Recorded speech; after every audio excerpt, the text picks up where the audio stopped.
What is a foundation in Yeah, terms so of technology? right. So Qualcomm's been around for more than 30 years, and what we developed early days was CDMA technology, mobile technology in your cell phone. So any mobile technology that you have today in your pocket through a smartphone is powered by Qualcomm in some capacity, whether it's through the modem, the processor, or both. And so we continue to develop that kind of technology to implement it into other industries like Internet of Things, automotive, smart home. And so we're doing the same thing with robotics and with these kids, and these kids are going to be the foundation of invention of future technology. Well, you mentioned automotive, and you mentioned even this game. It sounds like you're really on the cutting edge of a lot of different, even you said smart technology at homes.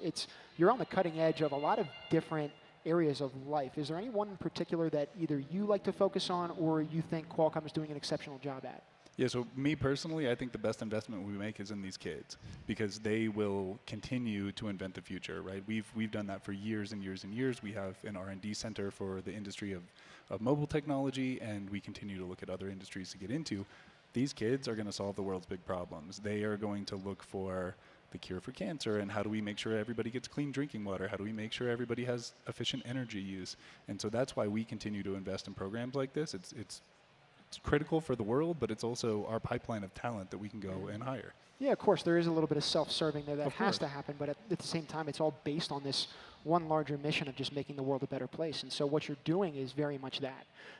When you introduce this technology, aside from just kind of dropping it in their laps, how do you really, again, get that spark behind them? How do you get them not just interested, but really immersed, fully engrossed in what they're doing? Yeah, so the great part about First Global is that this whole experience is hands-on, and it's not just the technical skills that they're learning and working with our technology, it's the leadership skills as well. So they're willing to raise their hand and say, hey, we don't understand this, and we can work with First Global directly and make sure that there's documentation and that they understand real-world applications of the technology in addition to what they're experiencing here. So it's not just about the tangible experience in this one setting, it's kind of the longer term. I think everyone has their own kind of different journey into getting here and in this arena. And Right. you mentioned investing in the kids. What else from your own kind of personal perspective as you sit and watch? And it's got to be validating to think, goodness, like the stuff that I am working on is not just showing in their faces and in their successes and even in their failures from time to time. Yep. It's got to feel very validating to you personally. Absolutely, it's the best part of my job by far, and I think the failures are actually part of the learning process, and it's what makes First great. You heard Dean talk earlier. Only a few robots will win this thing. That's fine. Every one of these kids is coming away a winner. They're learning life skills. They're learning technical skills. They're building upon that, and they're going to take that back to their countries and help inspire other people. So that, to me, is the most validating part of all of it. And your own involvement in Qualcomm, how did that begin? How did your journey there start? How is it, maybe not in a linear fashion, but can you kind of take us through that background a little bit? Yeah, so I work for a company of primarily engineers. I am not an engineer. So I'm a finance guy who Okay. ended up doing marketing. So Number cruncher, okay. I manage some of our strategic partnerships from a marketing perspective, but my journey was very much get involved, learn by doing, try and understand this technology as best I can. And I was sitting in a finance role within the company and kind of pivoted to different things so that I could learn myself. And I learned through some failures and I learned through some trials and tribulations. But in a company of engineers, in a technology savvy company, you have to know enough to be dangerous, right? You have to understand it. You have to dig in and learn, just like these students, right? You may not necessarily, everyone's not going to be a driver. Yep.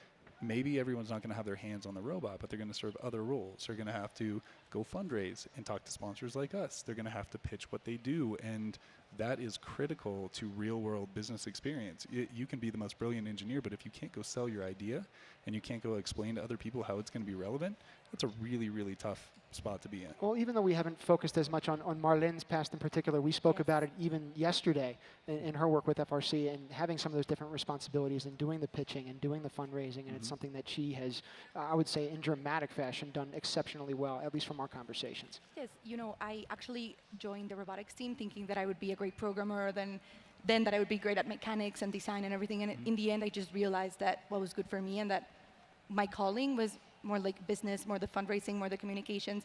And it's just as an essential part of the team as the robotics part is. So the fact that you've got a financial background and you work in a company like Qualcomm just shows how everything just complements and how every single element is important. Yeah, and you absolutely have to value those roles, and I love that part of it, right? I knew I was a business-oriented person, but I love working for a technology company because we are always on the bleeding edge of technology.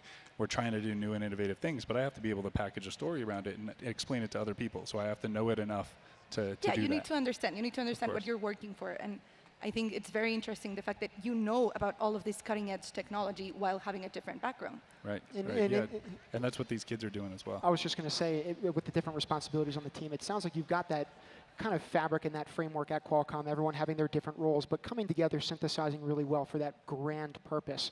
And so we very much appreciate the time that you have provided with us and certainly what Qualcomm is providing this competition.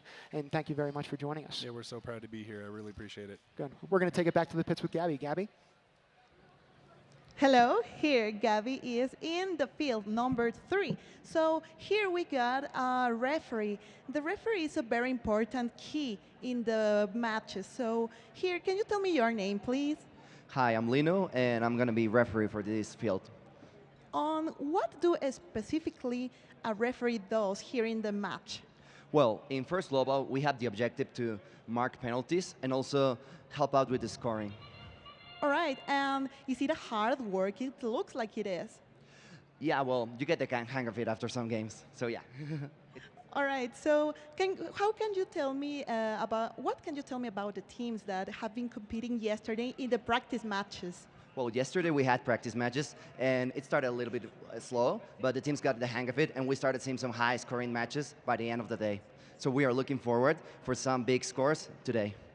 And do you know how many practice matches were yesterday? The teams had like 2 or 3 opportunities to test out their robot. Perfect. So that's it. And we are waiting for the match to start. So thank you, Lino. So if you have to go, please go. And let's see. We have some teams right now here on the field.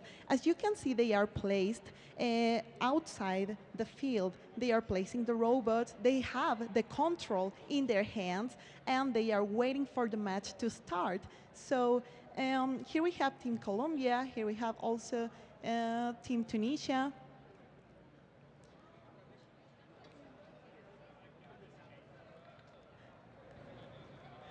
Oh, and here, remember that here in the middle of the field, we have the reactor plant. In this, I will repeat, we will put with the robots the white boxes that are at the other side of the field.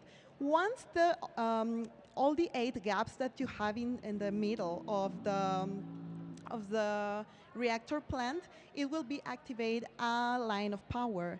And okay, I will explain you some general rules about the play. So as you can see here, we have 3 teams per color. Each color means 1 village. So they are playing in alliances of 3 teams. These teams are represented by different countries. So, okay, so I'm going to go back with team. So that's it for field number 3. Fortunately, at the booth, we're back with another mentor, honestly, whose personal story is one that is one of the most inspiring that you are going to find here. And so I want to take as much time as humanly possible to learn about you. We have Canisius Bindaba. He is actually the mentor of Team Burundi, who's here with us today. Thank you so much for joining us, Thank sir. you, Master. Tell us about First Global, what it means to you to be here today. Actually, I'm very, very happy to be on this stage today because it's a particular time for me, given the background and whatever happened with my team last year. So I feel so much moved from within to be on this stage. I was not really expecting to be here due to so many circumstances, but I'm very, very happy to be on the stage with First Global. And I hope that we'll be doing better even for the next time. Well, you talk about being just kind of surprised that you made it here with all the circumstances. Take us through what some of those circumstances are. Actually, you know, last year I lost my team when I came to USA, and then I have to fly back home alone. And when I reached home, I received a call from the first lady asking me what was going on, then how to explain whatever happened. Of course. And now I'm very happy that I come back with a new team, much focused, and I'm very grateful to First Global that really accept that we come again this way to be on the same stage and to enjoy this event. If you had a few words that kind of encapsulates and describes your team, Yeah. if you had a couple of words to tell the world about who they are and what they're going to show us over the next couple of days, how would you describe them? So these guys now, I'm very happy that they are very much focused and they are very dedicated. The way I see them, they are the future of this country, our country, I mean. And when I listening to them, having interview, talking about the future of what you have to do back home, I feel that they will, although they are few, they will do a great job to help other kids as we continue to build up the initiative over there. Okay, and thank you. That's amazing. It sounds like you have a great team, and we've been talking about diversity all this day, and I know.